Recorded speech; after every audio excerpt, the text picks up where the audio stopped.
All right guys, today we got a little educational one. We're not fixing a car, we're just going to show you how to test an alternator and how to do it the right way so you know when you put the new alternator on it, it's going to be fixed. So let's get into it.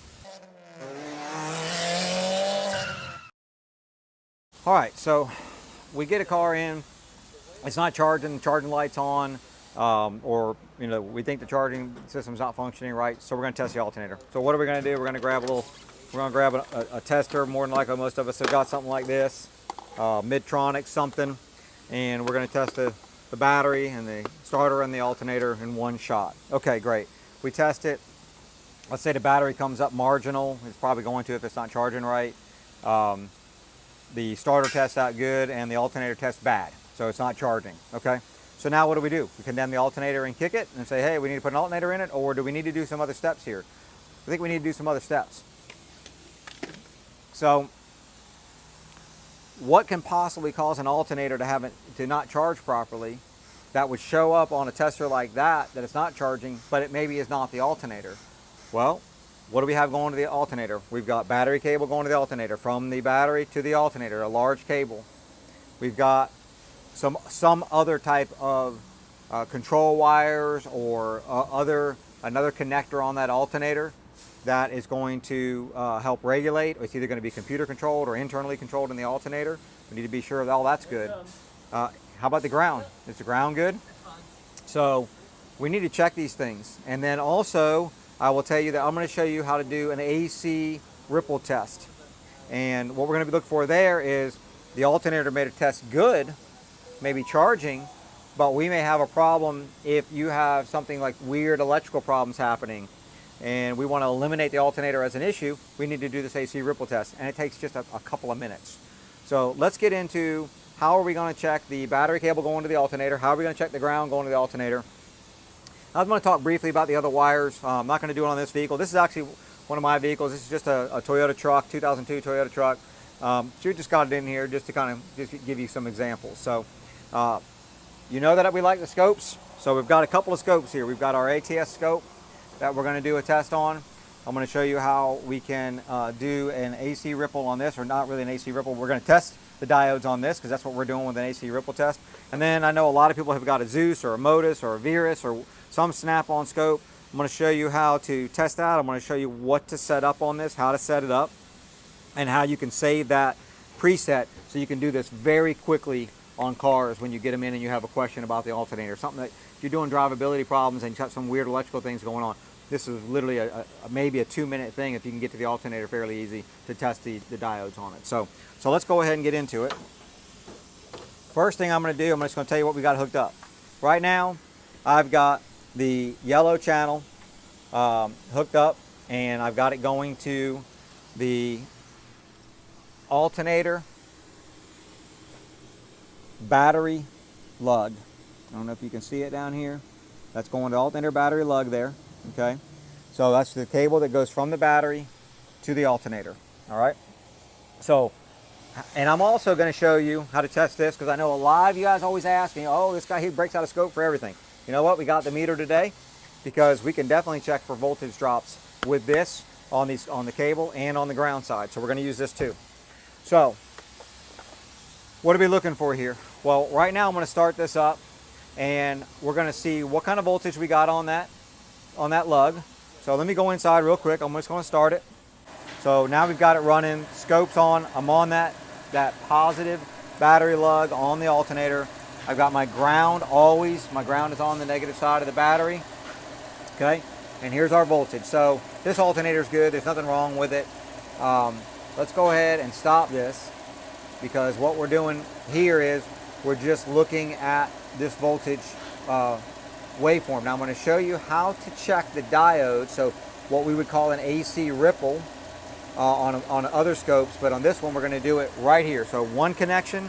I'm checking, basically looking at a voltage drop here. If this thing had a voltage drop, we would see, we could see it in this pattern here on the scope, but we can also look at the AC ripple on this one, not in the AC way though. We're going to see it in the voltage. So let me blow this up and I'll show you what I'm talking about. And this is, a scope that can do this because of the definition that we can get on this scope. So I'm going to blow this way, way, way up. I'm going way in, or however you want to look at it. All right, now I'm going to go out. So this is basically our, whoops, sorry guys. This is our AC ripple, even though it's in voltage, because we're able to zoom in so close here, we can see it. If we look at it close, what we can see is we can see what looks like little humps that are dropping. And what you'll see on a bad one, if we look at the voltage scale here, always look at your voltage scale. Remember, we are zoomed way in. So we're at 13.9 here, we're at 14.2 here. If we took our cursors and we brought them down and we just went kind of to the bottom here, let's zoom out a little bit, okay, and then we take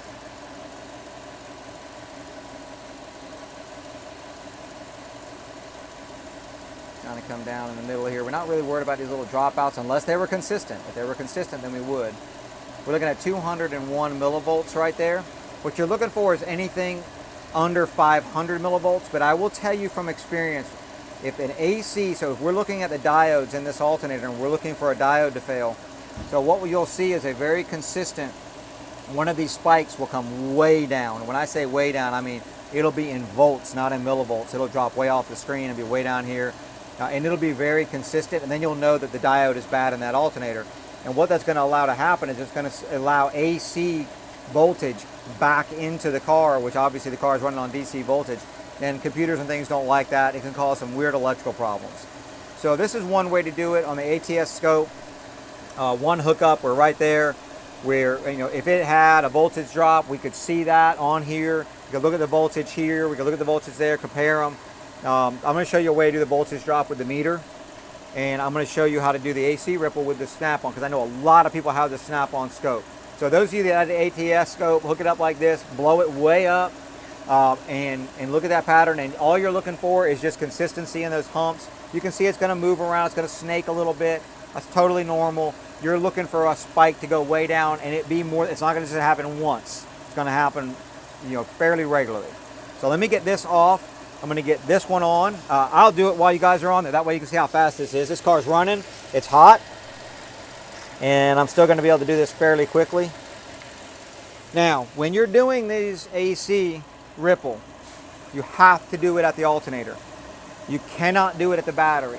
You will get a pattern at the battery, but it will not be correct. The battery acts like a sponge, and it will absorb the spikes, and you won't see it properly. So you got to do it. Unfortunately, if an alternator is hard to get to, you just got to do it. So let's go ahead. I'm going to do an AC ripple at the alternator now with the snap-on. So come around here. Let me show you what we got on the snap-on. So we're going to go into the scope multimeter. Okay, let me go back so everybody see it. Scope multimeter. Okay. Now I'm going to go to presets because I already have this in there. If this is the scope that has it. This is not the scope that has the preset. Okay, cool. I'm going to show you guys how to make a preset. So all I did there was go into lab scope. Okay. I'm going to go into volts DC. Actually, I'm going to go into 4-channel. Okay. I'm going to come here and let's set this thing up. So I'm going to come in and I'm going to put 500 millivolts. Okay. I'm going to go to 10 milliseconds. Okay. And I'm going to go to couple AC. This is the setup for checking this AC ripple. Now I'm going to go to File. So you're going to want to save this. So let's go to File. Let's save configuration. So I went to File here, Save Configuration. And then I'm just going to name it. And I'm just going to put AC ripple test. Alright, hit save. Enter description, same thing. AC ripple test. Alright, done. Now let's go back and let's see if we can go into that. So go to presets, and there we are. Now you just go to presets, bam, and it's already set up, ready to go for you. Let's hook it up. So I've told you before, always hook the negative lead up to the battery. In this case, we can hook it up to the alternator because we're looking for that AC ripple at the alternator. So it is okay to set it up on the alternator on this one. I will verify that, but I've always done it that way. And a lot of times what I'll do is, I'm just doing this quick and dirty. I will take this and I won't use alligator clips. I'll actually use two just probes. I'll get on the power, I'll get on the body of the alternator, I'll let it pull up, and I'm done. So let me put this here so you guys can see it.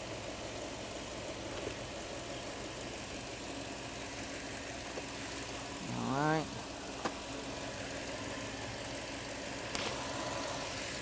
Let me get this. Thing is just a little warm.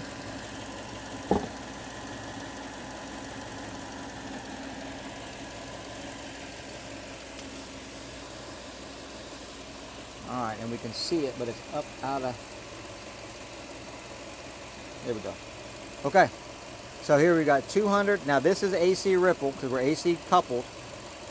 Well, what we're looking for is, we're seeing these, you know, a lot of people call them the arches. Some people say McDonald arches, whatever. And you can see there's little spikes here. But what we're looking for is a consistent, crazy spike down. Okay? These little jumping around, you're okay with that. Don't get caught up in the weeds. There's nothing wrong with this alternator on this vehicle.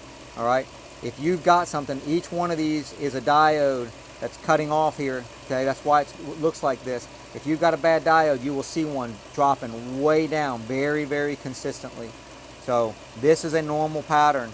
So don't get, like I say, just get used to seeing this. Some of them will be way prettier than this. Some of them will just sit there and be nice and pretty, and other ones will jump around like this one. But as long as we're not going one of them crazy off the screen all the time, you're perfectly fine. So that's good. This is an AC ripple. So if anybody ever asks you, hey, do you know how to check the AC ripple on an alternator? Now you know how to do it. You got the preset set up in your Snap-on, and all the Snap-on scopes are the same. Whether the Zeus, the Virus, the Modus, whatever they got, they're all the same scope. They all get set up the same way. So, all right, now let's do this. Let's do a voltage drop. So that's not something, that AC ripple is not something you necessarily have to do at the alternator test good. A lot of times those Medtronic type testers will find a bad AC ripple. It'll come up and say bad, right? But if you've got a drivability issue and the alternator is charging, you could have a bad AC ripple. You could have a diode in there failing, causing that AC voltage to go back into the system and causing issues, and the alternator will be charging fine. So this is just a quick, you saw how fast that is, a quick down and dirty test. But if I'm coming in here and I've got an alternator that's not charging, and I need to know if I condemn this alternator, I'm going to be right. Here's what I'm doing. I'm running the test. All right. It says failed. Okay. Now I'm going to go in and go, let me voltage drop my power feed. So let's do that.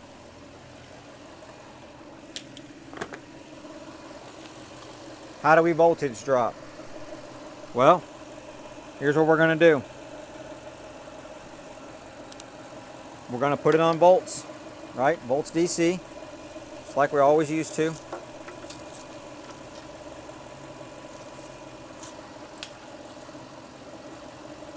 And we are going to go from the positive post on this, and we're going to check the positive cable to the alternator. So how we're going to test that is from the positive post to the positive on the alternator. I know. What should we get there? Well, theoretically, we should get almost nothing because we're on the same circuit. So if I go from there, I'm on the battery post, and I go here, right? I've got nothing. I mean, there's no voltage drop there, okay? So now, if I go here, obviously, I've got battery voltage, okay? That's a full voltage drop. I mean, it's dropped all the way, all the voltage. That's how it should. Now, let's go over. Let's put this here so you guys can see it. And I'm going to take this lead, and I'm going to put it on the alternator battery feed. And hopefully not burn my arm up doing it. I'm on it now. So what does it say there? 0.09. 0.09, right? So we're looking for anything on that battery cable under a half a volt is fine. We're at 0.09, so 900, was it 900 millivolts, right? 9/10 of a volt. We're perfectly good. That's great, actually. So if you had over half a volt drop, so I'm off of it now. If you had over, okay, so if you had, let me check it again, sir, so I can see, get my own eyes on it, just to be sure. And I'm on the lug, yeah, 0.09, perfect. And I'm on the lug, I'm on the center stud of the lug, because if I put it on the terminal and I don't get it on the lug, what if I got a bad connection at the actual nut? What if the nut's loose? I mean, we had a Subaru video fairly recently on TikTok that, you know, a traveler, and the nut was clearly been loose for a while, burned up the alternator. So we want to put this right on the stud, all right? So we get the whole connection there. And we're on that, we got the whole connect, we're good. So we've got 900 millivolts, we're perfectly good. Anything under a half a volt on that big of a cable. Now we get to small wires, you're getting to smaller numbers. So now we need to check the ground side, because don't forget the ground side, okay? So now how are we going to do the ground side? Same exact thing. We're going to take our lead, put it on the ground of the battery. We're going to take the other side, and notice I don't even have anything on here, guys. I'm just sticking this straight on. I mean, I don't have a probe on there, and I mean, you can put whatever you want on there if it's easier to get to. I'm going to take this and I'm going to put it right on the body of the alternator, because that's the ground for this alternator. Nothing. 0.0203? Negative. Well, negative because of how I got the wire set up. So if I put the negative down here and a positive over there, it would be a positive number. So don't get caught up in that either. It doesn't matter if it's positive or negative. You're just looking for the number. So, I mean, that is something I guess I should address. I've got the negative on negative over there. You would think that would be the way it would be, but the way we're testing this is actually backwards of that. I'm not going to get too deep into that. Don't get caught up in the negative or the positive. If I took that positive that I did that said 0.09, if I swap the leads around, it's going to be negative 0.09. I'm not worried about it. I'm just looking for the number. Okay, so that now we voltage. Now, I need to say this. Do this with the engine running and the alternator charging. I would have, and in this particular case, we don't have it on there. We know this is good, but I would have the headlights on high beam. I would have the rear defroster if it's got it on. I would have maybe the emergency flashers going. I would load that. I'd put the blower on high, load that alternator down.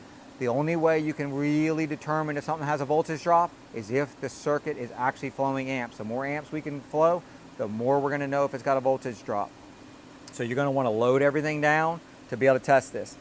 If you test your powers, right, your power going to your alternator, it's good. Then you voltage drop that power wire from the positive terminal to the positive on the alternator, and there's no voltage drop with it running, okay? And it's good. You check your ground from your battery terminal to your alternator case. If it's good, then you need to check your inputs into the alternator. Is it computer controlled, right? Many of them are.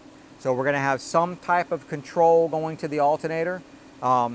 We just need to get onto that with a scope, and then maybe we can run bidirectional controls. We can turn the alternator, you know, the output up and down. Let's see if that pattern, you know, does what it's supposed to do. If it does, then we know we've got control to it. I've seen a lot of times back in the day, caravans, people would come in, they put 3 alternators on it, they can't get it to work. It was one of the first really mainstream vehicles that had computer controlled alternators. I mean, other ones had it, but the mainstream. And they were throwing alternators on it. It turned out it was a bad PCM or a broken wire. I can remember the wire color. I think it was green and black. It was so common. But in that case, just didn't know how it worked. People just didn't know how it worked, and so they were putting alternators on it when it was really a bad engine control module or a bad wire. And you fix that and you fix the vehicle. So and how are we going to know that? All right, something I preach all the time: service information, service information, service information. Look it up. How does it work? What is it doing? You're going to get your information you need to test it. This one just has a basic. It does have a 3-wire plug-in. One of them is going to be for the light. One of them is, and then we've got ignition and we've got battery going to it. I know they're good on this one. It's kind of tough to get to, so I'm not going to show you guys how to do that. Look it up. You're going to see, if we looked at the wiring diagram, you're just going to see a couple of fuses going to it, and then for the light. So That's how you're going to test the alternator to know if it actually needs to be replaced. Because if any of these things are bad, if you've got a bad, and listen, especially those of you in the Rust Belt where you got corrosion and stuff that builds up. I mean, we run into it a lot here where we've got, you know, bad connections, and the bad connection can cause the alternator not to charge. And Ben, I'll tell you what, it's a really bad day when you go in and you stick an alternator on a car. Alternators are not cheap. You put an alternator on a car and you start it up, boy, you're just happy you got the job done, and we still got a light on, or we still got no charge, and it's like, oh gosh, now what do we got to do? It's always time to check it, the second time. Go ahead and factor that in, test it out the first time. You know, don't do free, alternator tests, okay? Charge appropriately for it, and do the proper testing so that you know you got the right answer, and then when you'll know you're fixed. I think that's about it. We got voltage drop. Yeah, I mean, if you guys have any questions on anything, definitely let us know. And it's the same thing, guys, for a starter. If you've got a starter that's not cranking, then you want to do the same thing. You want to check your power to the starter. You want to check your exciter wire to the starter, and you want to check your ground at the body of the starter. And you're doing all this back to the battery. I'll give you a really quick example. We had a BMW in here. It bit us. This one got us. We make mistakes. We didn't run through the test. We tested the powers. It was a BMW. We do them all the time. The starters go bad all the time. We got a rig that we set up so we can get down in there on the 6s and touch the positive and the negative and the positive post and the exciter wire to test it. We did not test the ground. It was a broken motor mount, and it wasn't letting the ground back into back to the starter. That's what ended up, or back to the battery, and that's what ended up fixing that car, was a motor mount. So we ended up having to eat the starter and putting a motor mount on it. So do these tests.